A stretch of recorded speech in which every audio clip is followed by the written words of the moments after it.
Hi Virgo, kumusta po? Hello po mga dude. Ito po ang inyong divine messages ngayon pong September 2024 sa mga Virgo po, mga dude.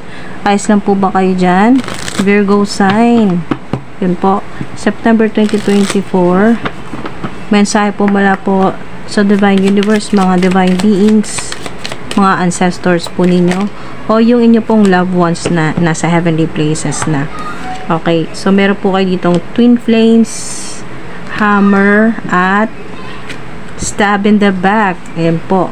So, yung energy, yung vibration po dito, mga dude, ay meron talagang mga gossipers sa paligid, no? Yung mga umaatake na kayo po ay pag nakatalikod, no? Or maari din po na sa kasalukuyan, yung inyo pong katawan, no? Yung physical body po ninyo, may pain or severe pain po ito, yung talagang makirot, masakit, yung inyo pong likod, no, mga dude. Sa ilan naman po ay maaring literal na makakita po kayo ng martilyo, yan, hammer, ngayon pong September. So, maganda yung yin yang po ninyo, nandito yung balance, nandito yung union, yung mga tao na hindi nyo na po nakikita na matagal na ay maaring may yung energy ay union, magre-reconnect, o yung kayo po ay magkikita kahit po sa online o sa internet, or magkikita po ng personal, ganyan po. Meron din po na paulit-ulit na toxicity na nangyayari sa kasalukuyan. At may connection din dito sa stab in the back, no? May mga nagtatraidor po sa inyo, or naninira po sa inyo, mga dude. At meron din pong sumasabotahe na ginagawa po ninyo, no? Pero kung sa love life naman po ay maganda. Kung sa love life naman po, mga dude, ay napakaganda ng energy, balance talaga, yin yang. Maaari din po nakakita po kayo ng, ngayon pong September, makakita po kayo ng symbol po ng yin yang. Yan po, dito. I-post ko po dito yung picture po. Para magka-idea po kayo, ano po yung itsura ng yin yang po na symbol. Lagay ko po dito. Yan po mga dude. So, napakaganda, balance. Ano pong mensahe para po sa mga Virgo? September 2024. Virgo, God is your source. God is your source. Malakas talaga yung faith mo kay God. Okay. So sa dami na nangyari sa buhay mo, no, na hindi maganda, sa lahat-lahat ng mga limitasyon na naranasan mo at mga taong naglimita sa'yo. So, kung ano man po ito, everything you need is supplied by the infinite source of God. Lahat ng mga kailangan mo ay talagang matatanggap mo, lalo na ngayong September. Kahit pa may sumasabotahe, kasi nandito yung lakas ng energy ng self, ang lakas po ng energy ng sabotage. So, visualize abundance in all forms. Visualize abundance in all forms. God gave you such great spiritual power that everything you visualize eventually becomes reality. So, i-visualize po ninyo na ito pong sword, o ito pong knife, na ito po yung negative energy na umaatake po sa inyo, sumasabotahe po sa inyo, stab in the back, may mga talagang nagtatraidor o nag-gossip po, no, gossiper, deception, nandito na, ay ito po yung gamitin daw po ninyo, na energetically, itong sword na to, or kutsilyo, ito po yung gamitin po ninyong pangputol sa mga BS na to, mga bullshit na yan, okay? Ito po yung pamputol, pang separate po ninyo, no? Okay, so cut na yan. Cutting cord. Ito na rin po yung gamitin po ninyo. Kung ito man po ay ginagamit sa inyo pang sabotage o pang traidor sa inyo, ito na rin daw po, sinasabi ng ancestor po ninyo, ito na rin ang gamitin mong pamputol para matanggal na yung connection mo sa kanila. At dito ka mag-focus sa visualize abundance in all forms. Steady vision. Wow. Wow, napakarami. Basta kung ano lang yung mga nakaibabaw. So, release jealousy. So, maaari din po na hindi maiwasan na minsan ay naikumpara mo ang sarili mo sa iba. Bakit sila? Napakagaan ng buhay. At kung ano-ano pa na naikumpara mo yung sarili mo na parang may konting selos na bakit iba yung journey mo, but mas mahirap yung journey mo kaysa sa iba, sa nakikita mo. So, release mo na yan. Release jealousy. Okay. So, dahil po, ang sinasabi dito ng ancestor po ninyo, dahil sumabog yung mga cards, maaari pong magkaroon ng tower moment, no? Yung bigla pong magbabago yung sitwasyon po ninyo, no? Unexpected talaga po yan. Biglang magbabago. Dahil nga po sa mga dude, yung may mapuputol na toxicity. Yan po. Divine intervention na rin po na parang ito pong mga snake sa paligid po ninyo, no?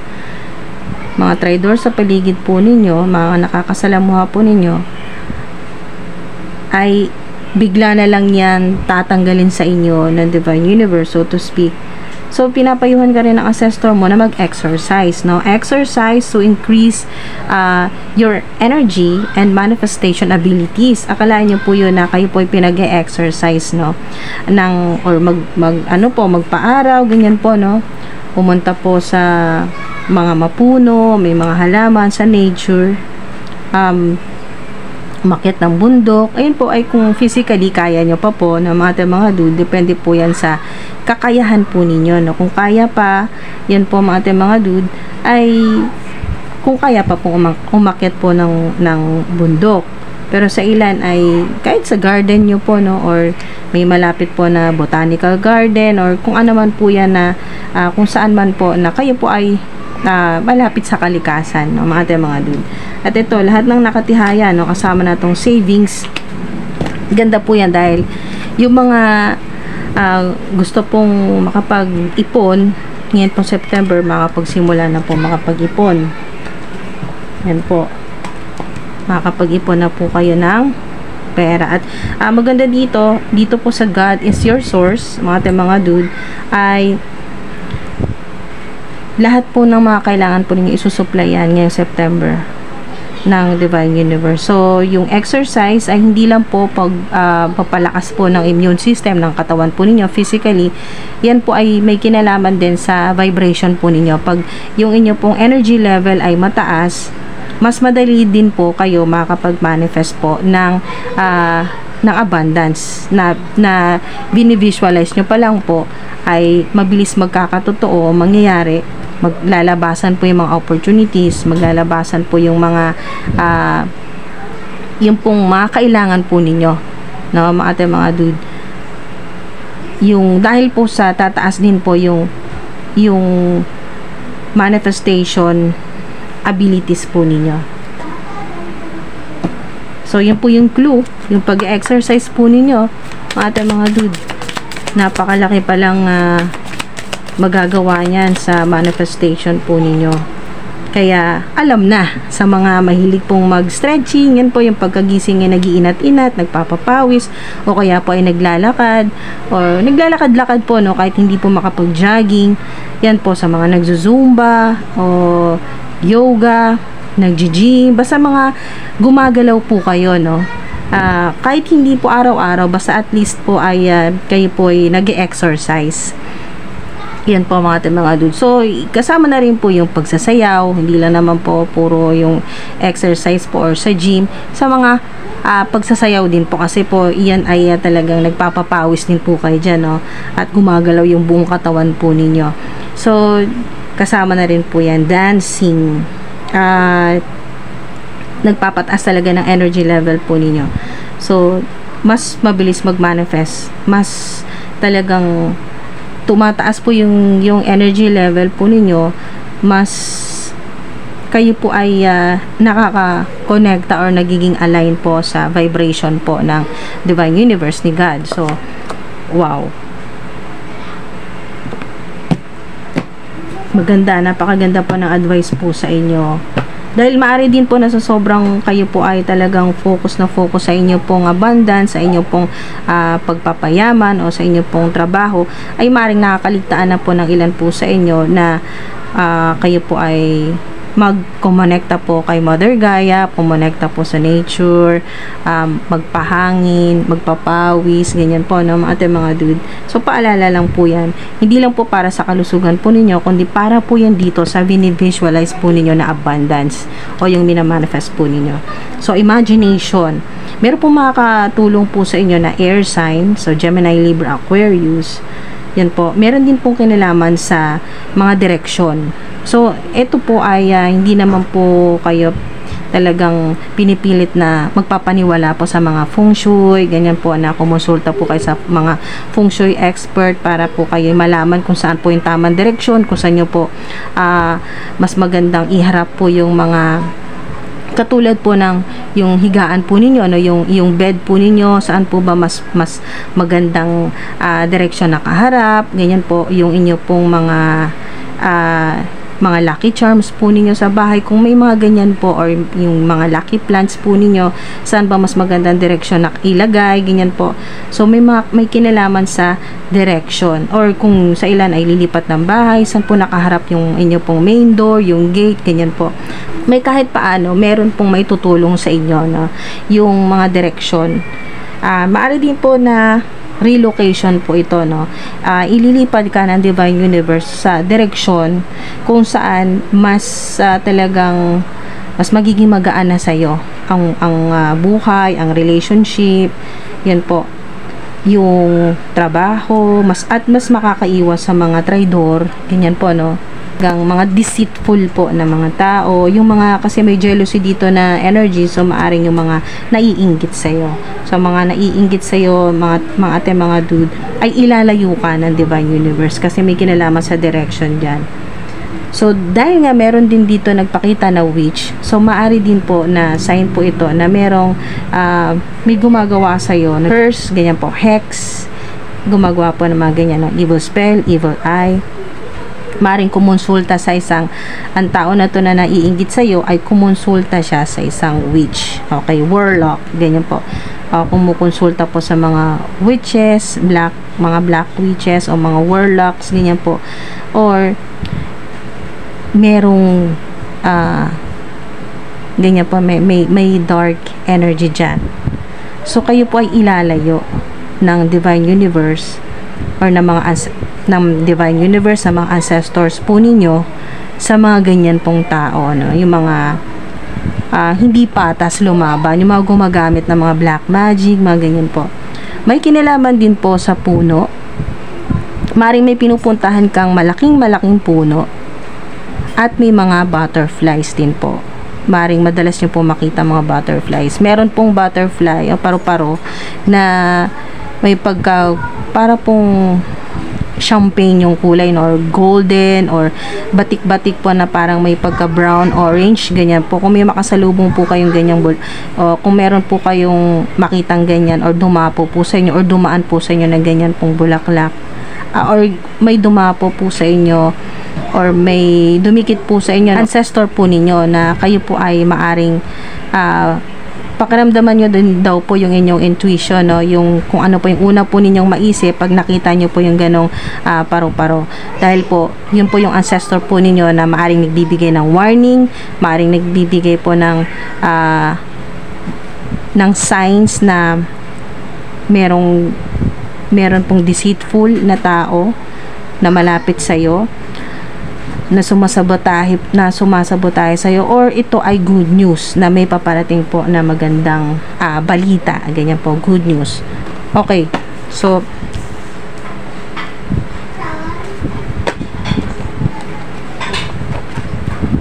mga dude, hingi tayo ng signs. Sino kaya itong mga deceitful, mga nagsiselos or naiinggit sa'yo? Meron ditong Leo sign, naiinggit, nagsiselos, sumasabotahe o deceitful, yung ganito pong energy na stab in the back, nagtatraidor po sa inyo. Okay, so meron din pong may Leo, may Cancer sign, Gemini din po.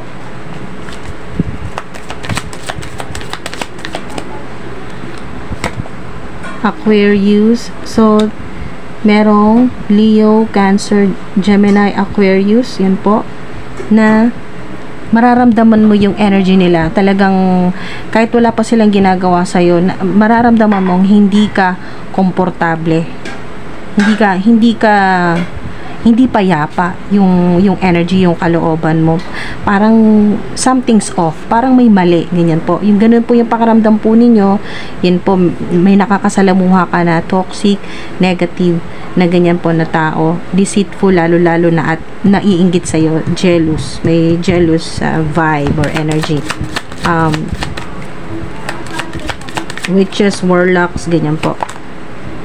So, ito naman po yung mga Capricorn. Huwag nyo pong iwasan dahil sila po yung mga magaan sa buhay. Ganyan po sa inyo pong money. Pag sila po yung malapit sa'yo, mas magaan, mas madali po mag-manifest po ng abundance. So, Scorpio, meron kayong Capricorn, Scorpio. Maaari din po na literal na kasundo mo po ang mga signs na ito, no? Magaan yung pakiramdam mo. So, Aries, yan po, no? Capricorn, Scorpio, Aries,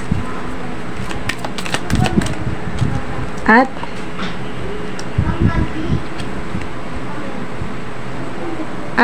Virgo, o kapwa mo Virgo. Okay, kapwa mo Virgo, Capricorn, Scorpio, o Aries. Yan po, mga dude. Sila po yung kasundo mo, magaan, kumbaga mga dude, no, hindi mahirap pakasamahan, yung pong hindi magdadala sa iyo ng problema sa pera man, sa relationships, basta magaan yung energy, yung pakiramdam mo sa kanila, yung bang hindi ka magdududa, ganyan po. Yung pong komportable ka, okay, komportable ka sa kanila. Dito naman po yung mga talagang mga deceitful, jealous energy, snake yung energy. So, mga nagtatraidor po sa inyo. Yung nakangiti pagkaharap mo, pero pagtalikod mo ay kung ano-ano po yung mga negatibong sinasabi sa iyo, no? Sinisiraan ka or minamanipulate ka. Okay, maaring minamanipulate o mga dude, minamanipula. So, yung mga initials, yan po, may mga initials po mga dude, maaring ito po yung negative na tao sa paligid mo o yung positive. So, maaari po mga dude na letter. Meron po ditong letter S or double S, merong P, meron pong letter M, okay, meron pong letter A, meron pong letter L, meron pong J, R, at letter Z. Yan po, right? So, isara po natin ang portal na ito. Isara po natin mga dude ang reading po ninyo. Recovery, ayan, sa may mga sakit, kaka-opera pa lang po, sa mga na-operahan, yan po, or na-hospital, yan po, may recovery, mas mabilis, success, wow, success.